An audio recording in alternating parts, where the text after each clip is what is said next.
system in India, let me tell you, has become very, very costly. The advocates are not what you say. It was once considered to be a noble profession, and with all due respect, being a lawyer itself, I would say it is not a noble profession. Now it is a rich man's profession, because every you go to any law firm or you go to any lawyer who is arguing the case, his charges are astronomical, and it is very, very, very difficult for a common man to reach the altar of justice system and put his cases.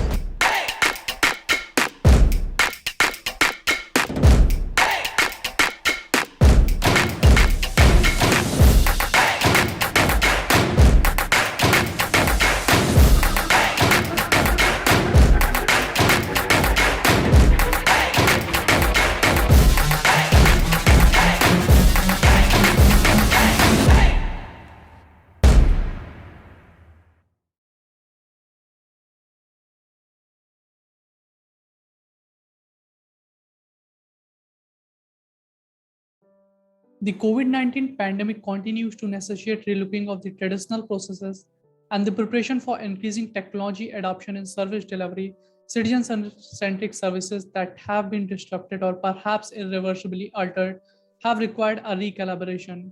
Access to justice is a key citizen need that require a futuristic approach to enhance efficiency, and each technology will play a major role in ensuring these parameters see visible improvements. Hello and welcome to the Honest Talk by Freak Folks. I'm Harsh Pandey. For this particular session, we have with us today very special guest, Dr. B. Gopal Krishnan sir, a dynamic and result-oriented legal professional with over 4 decades of experience in the legal areas encompassing banks, corporate, capital market, and business law, cross-border transaction and procedures, human resources issues, and employee grievance redressal, litigation and international arbitration, and mutual fund documentation. Formerly worked as a legal advisor heading the legal operation and human resource group of Asset Reconstruction Company India Limited, Arshil, Mumbai, one of the largest and premier ARCs. Prior to that, he was the president and head of law department and was heading the legal department of Axis Bank Limited, Mumbai for 14 years. And ladies and gentlemen, let me tell you that his profile has so many things, so many glories, which I won't be able to explain in next few minutes. But I'm pretty sure during this conversation, we are going to learn a lot from him. So first of all, sir, I welcome you to in this session. Thank you so much for joining and agreeing to share your thoughts with us. Thank you very much for inviting me. I'm sure that we'll have a constructive conversation. Sure, sir. It's our pleasure too. So, moving to the topic of today's session, which we have chosen is lawyering in the digital age. The nature of what digital entails has been reimagined. The adoption of digital has been taken several notches over a mere replication of paper processes in the digital format. This allows innovation and downstream benefits of real-time big data to accurate all who are involved with the delivery of justice in India. The context help in optimally approach how the vision can transform the delivery of justice to each and every individual touched by it. So my very first request to you is please explain to our viewers how actually technology has reshaped and improved our judicial system. Are we really availing the infinite possibilities of technology? Yeah, that is a wonderful question, because till March 2020, or to be precise, till March 21st of 2020, no one ever imagined that our codes in India, I mean, when I say the codes, it ranges from the local magistrate codes, very deserted place in some states, will the to the and with the various high codes, that overnight we will change into a digital form, because otherwise, if we could not have changed into a digital form, the delivery of justice system would have completely stopped. Because even when the entire nation went into a lockdown and lockdown was in progress, the justice system did not stop there. Hmm. Yes, they took only very important issues, but not the daily basis. But still, the justice system was able to transform itself into a digital format. When it started, there were many people who were complaining against this, because Few life like that. You are in the comfort zone where you go to the court, sit there, and you argue the case physically with a tons of paper, and you're valued in with relation to the number of pages you create or number of pages you take it to the court and read it out. But now everything has gone for a change, and therefore people have to accept the fact that sitting at any few places, the justice system can happen. Right. So this happened in India overnight, and I'm very very happy that it is continuing uninterrupted even today.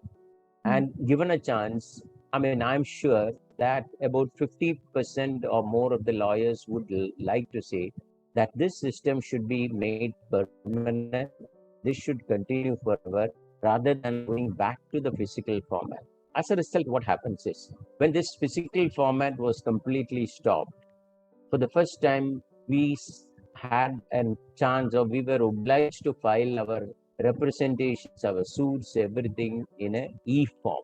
So everybody created an e-form. For example, the new codes which are coming, like the RERA codes or like the NCLT, etc., they make it compulsory that a physical copy can be served or accepted by them only after you e-file the entire petition.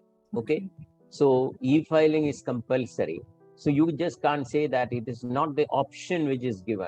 Either I can file physically or either I can file e-file. Okay, so e-filing is compulsory. And what happened is that most of the energetic young lawyers or medium middle-aged lawyers or even those lawyers who have had some kind of a technical knowledge suddenly replaced their thick books with iPads or laptops because they know that they have storing everything because I've Right. seen many people write everything is there and instead of carrying paper and losing it out or getting it spilled over somewhere and they transformed into it. And today, add to that the best thing is that for a lawyer and as well as the justice system is concerned, especially for a lawyer and the clients who are feeding the lawyers are concerned. So travel cost is cut down a lot. Sitting here in Mumbai, if I'm from Mumbai, I can appear before the Supreme Court in Delhi. I can appear before the High Court in Chennai or Tamil Nadu, or I can appear before the High Court of Kolkata, Right. or in any other place in India without even moving from my seat. Because all I need is a login ID and a password where I can just definitely go there and do that. So the client is also very happy because he can know what is happening what they do. Otherwise, if I have to appear before the Supreme Court, I go there and the client may not come with me, but he is in a state of stress as to what is happening there. So now he can watch it, not along with the, I mean, sitting by side, he can know what is happening. And also today, I understand that somebody has filed a public interest litigation before the Supreme Courts to say that even when the pandemic is completely eradicated, or when we are shifting from the uh, present format to the physical format, it should be an option to have it in virtual court should continue because that should be considered as a fundamental right of a litigant to opt for a VC hearing or for a physical hearing, unless otherwise the court says that I need a physical hearing. I support that because one thing something has come, it should not be used only for the period of pandemic, and when something is come and when it is a betterment and when it is completely changing the entire system, we should go with it. And Right. I mean, I should say that more and more technological innovations has to come into the field of the lawyering in India and also the advocacy in India, because the age old system of going to a very ill-looking court and with thousands of people standing there, and you feel sacks of papers lying everywhere. That should Right. change, completely change. It should change, and your laptop or your machine should contain everything what is needed, and therefore the chances of somebody stealing or manipulating with that is also less when compared to others. So with due, I'm also saying, so technology is always in our life, it is progressing. So today technology has completely taken over us. Artificial intelligence has come. Artificial intelligence rules the day because today Nobody goes to a shop to buy something. You go to the Amazon or Flipkarts, or you go to the Right. market, and here, and we all buy. Even a person like me also is addicted to that. If I want a book, I see it immediately, I order it, and I know that after 2 days it comes, so I don't have Yes. to worry about it. So likewise, the legal lawyers should also change with the times, and technology should take over. While Right. technology is taking over, all we need to do is to take enough precautions to ensure that it is not misused. The only thing which now we see is that there are a lot of disruptions which are happening in the VC codes, because when I appear a lot in the VC code. So what happens is that when you are in the VC code, the first two things which we ask is, Milord, am I audible? Am I audible? And Yes. can I be seen? Or then that in between, government and the judiciary has to invest more in the technological Right. platforms, and the technological infrastructure has to be there. So you have to build a robust technological platform where there cannot be disruptions Hmm. should be there, and equal firewalls should be made, and equal security systems should be Right. there to ensure that this does not is not misused. So it is a very welcome change as far as individually I'm Exactly. concerned, because I never in my life thought that our Indian courts will shift to a technical platform or a VC hearing. Not even, I mean, nobody can say that I dreamt it. Exactly. It is like somebody saying that I thought about the pandemic in 1918. Nobody thought about anything, and this is a very, and it also gives something that today. I mean, for as a result, what happened is, technology is concerned, and we have to be at least have a minimum, knowledge about the technology, and Right. we have to be conversant with the technology and the tools which are used. So we screen share things, and everything is done. So I think this is the best method, and this is the right time to shake up the judiciary, shake up the legal system in India, and transform into a better side. Indeed, sir. I think you have actually very beautifully explained and you have told the complete process how it is working now. And you have mentioned two, 3 points which is very crucial and important. You have told about actually you have stressed on the importance of digital literacy. You have told how government and actually need to stress on and actually need to improve the infrastructure of this digital codes. So my next question to you is there are more than 3 crore cases pending in different courts of India. I'm sure you are more familiar than me, means in this regard. Many of these cases are pending for more than 10 years. There are not enough judges, only around 21,000 current judges to population ratio is 10 to 1 million. The Law Commission report in 1987 recommends that 50 to 1 million population has been increased by over 25 crore since 1987. The center says that states should take that lead in increasing the number of judges, and the state says that the center should take the lead. As this tug of war goes on, judges' strength remain the same, and the litigants remain in jail. More than half of the posts are vacant. This is a conflict between judiciary and executive regarding the appointment of judges to Supreme Court and various high courts. So, do you think this digitization will make the process of getting justice simple, easy, and short? I'm sure the answer is yes, but I'll have to, because you have raised a lot of points which is of very importance in the entire judicial system. See, one thing is that the judiciary always says that the pendency of the court cases is because that there is no A, that they do not have enough judges, B, that they do not have the enough infrastructure for doing. But on the other way, what happens is that even if you give the infrastructure, or even if the entire the vacancies are filled, the fact of the matter is that the way the advocacy is going on in India has to be completely changed, because a judge posts about 50 cases or 60 cases, and he can hardly decide on 10 cases on that day, which will Right. be called total disposal. And advocates are also to be blamed. 99% of the time, they seek time for that. They seek an adjournment. and adjournments are given easily. The other thing is that when the cases are argued, what happens is that, a lot of time is given for arguments of cases. There is no fixed timing for any arguments. So it all depends on your personality. If you are a well-known and having a face value senior lawyer, you can completely argue for days and days and days and nobody will question. So all the others will suffer.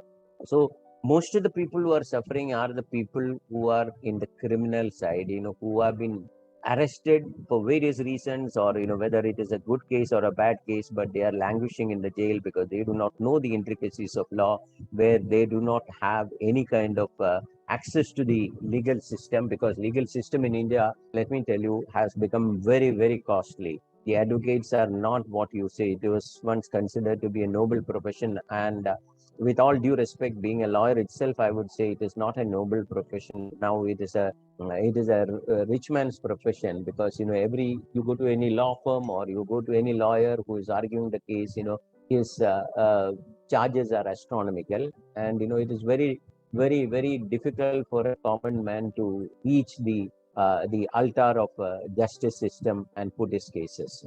So the one thing I would say is that to the great extent, the alternate disputes resolution mechanism has to be compulsorily made as a prelude to filing a civil suit in a court. I'm not saying about the criminal court, but civil suit before the court. So alternate ADRs should be there, and logathalats are there. That should be made compulsory. Today, the Commercial Code Act says that you should have an alternate dispute. You should have a mediation before filing the case in the court. The court case is filed, but the court is taking up the case only if the alternate dispute mediation fails. Only the mediation fails, then the court takes up the cases.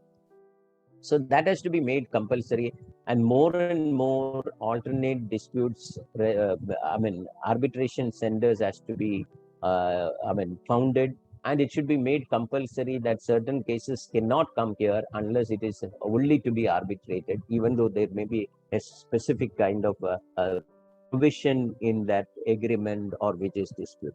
As far as the criminal justice system is concerned, today, I would say is that, it takes a long time for a trial to end, because police, who is the prosecutor, and, it takes very difficult for them to produce the witnesses or even witnesses. No protection is given to the witnesses. And he comes there and, he completely changes, and, therefore it goes and goes and goes on. So today everybody says that bail has to be the main condition, and jail has to be subsequent only if you are there. But that is not happening, because, and add to that, let me with due respect say that, today the constitutional courts, be it the High Court or Supreme Court, is more interested in deciding cases which bring them into the limelight.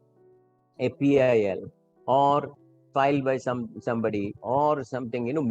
I hope that a lot of cases which comes to the Supreme Court and the constitutional courts can be avoided. At the beginning itself. They should not entertain such cases. See, PILs are in plenty. PILs are now considered as to be personal interest litigation rather than public interest litigation. Why people are running there? That is also to be decided, because I have no other way but to go to the court, because there is no alternate availability to redress my grievance. If my road is not being completely made up, or if I have to get some medical help from a medical college, I have no other way, because there is no effective alternate grievance mechanism. So I have to run and file a PIL or file a petition in the court, and then the court gets into that, and their precious time is gone. And criminal court system, I think, criminal special benches should be there for creating the criminal system, for dealing in the criminal system. That's something which has to happen.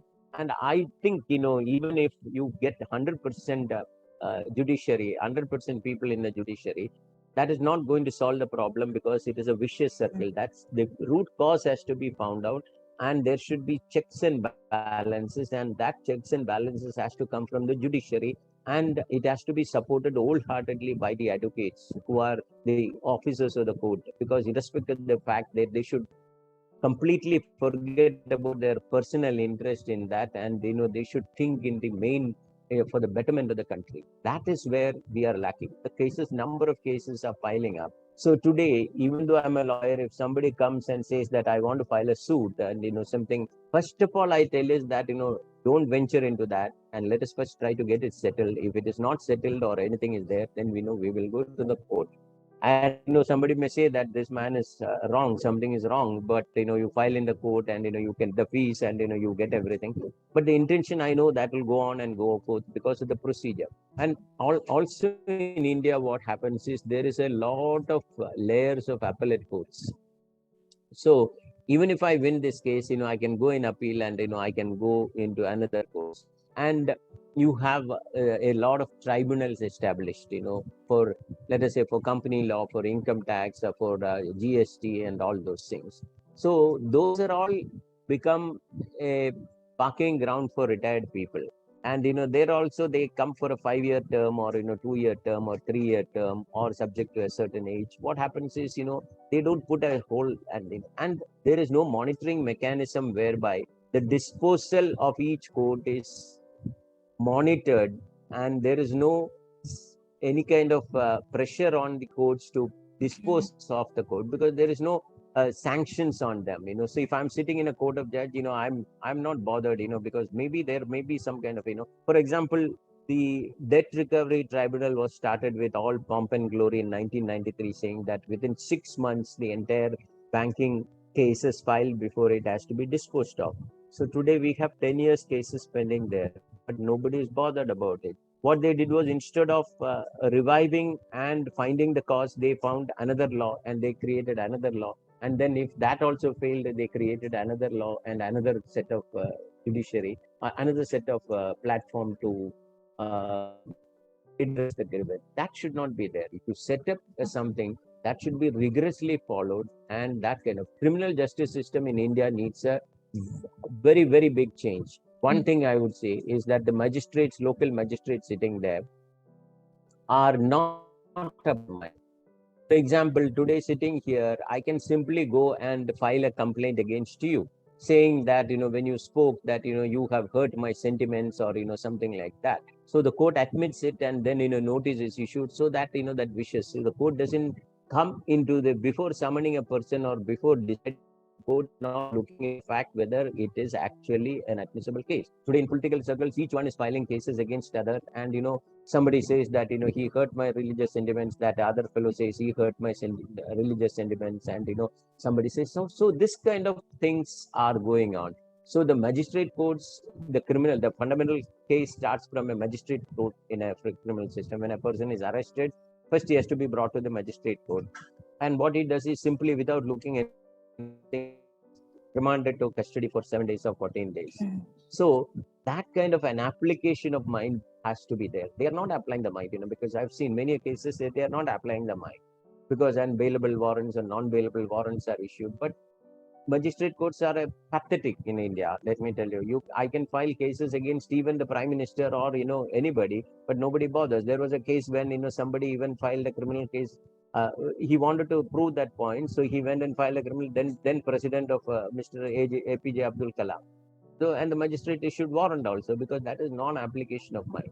So if you are doing a business, and what happened is, the business people can be taken to the court at any point of time, because a criminal case, immediately a check is bounced in a bank, immediately they issue a criminal case notice, and the chairman, MD, and everything is there. So that kind of application of mind has to come, and a lot of training is there for the judicial officers, a lot of training, and they have to be fast moving. So coming back, when the digital mode comes, which in we are, I think more and more digitally qualified and people has to be appointed, Exactly. and there should be easy way, like the digital courts can definitely be a very good thing. Because today when we are talking, I understand from a news flash that in the courts in Rohini, 3 people were shot dead inside the court. The reason is that, gang war. One gang's fellow was arrested and he was produced before the court, and the other gang, dressed as lawyers, came in and shot him, and the police retaliated, and the other 2 died. So This could have been avoided if it was on a virtual court. Virtual court should have been much better rather than producing him. Right. On a virtually, you can produce him, and that I mean, a lot of things have to be changed. Today I would say that a citizen of India will be very very sad because you have to be lucky to escape the criminal justice system in India, whether you are rich or poor, because the police and the people who wanted to put you in trouble can use the criminal justice system and take you for a ride. That is a fact, because we Okay. all have experienced that. Anybody can file anything, and we all have experienced that, and therefore that is something which needs to be changed.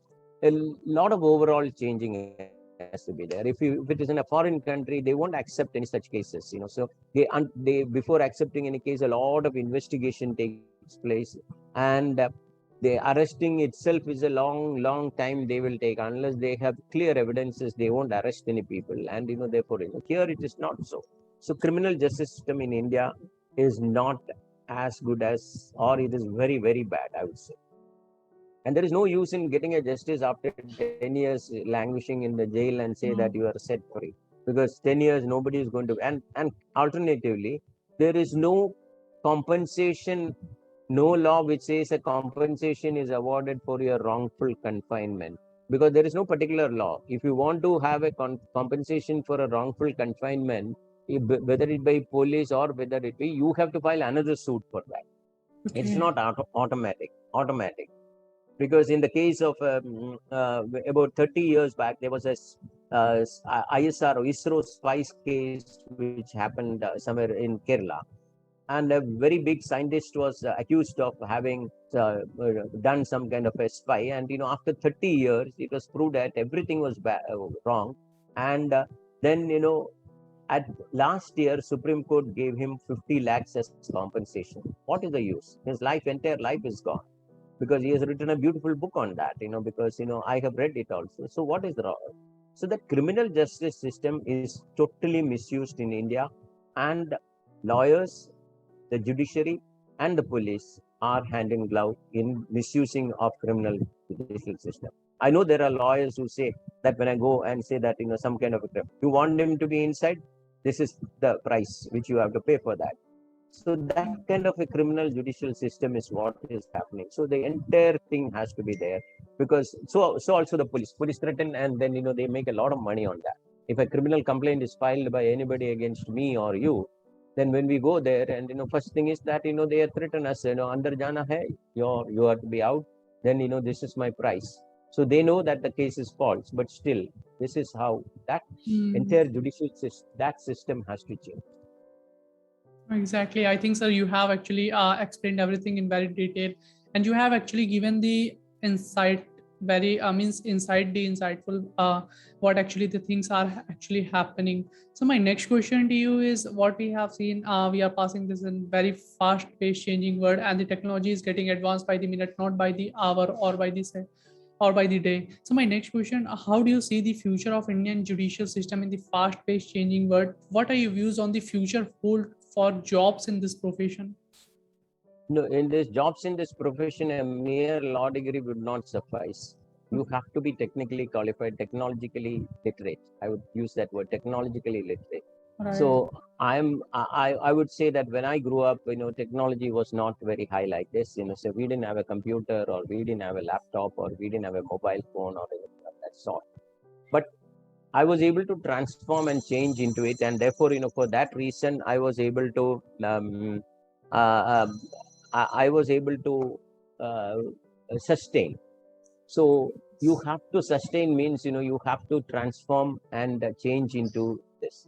So in future, it is artificial intelligence Right. and also technology which is going to rule the entire judicial system. So also the judges who are there going to be appointed has also to be technologically literate, because they can't just say that I will only look at the papers, and I will only look at the hard papers, and I will not do. So both has to be there, because why should you have summon a witness to the court when you can ask him questions and take his recording, and even Technology has developed very high, I'm telling you, because the convocation which happened in 2020 in Madras IIT was Yes. an eye opener, because though it was a virtual conference, they made and gave a feeling that, Mm. the people who have Right. won medals were on the stage, and the chief guest was giving them Honoring. medals. So technology can do many things, and I think,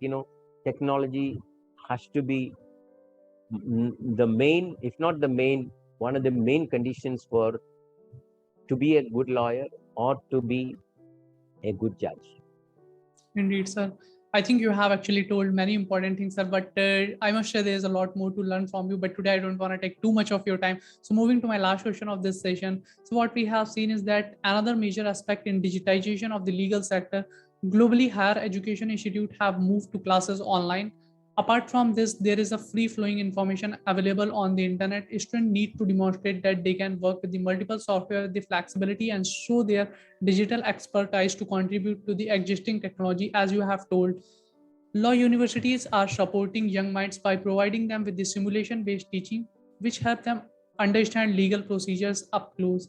So, what are the some tips would you like to give to the law students how they can effectively use these resources to meet the growing demands of the sector?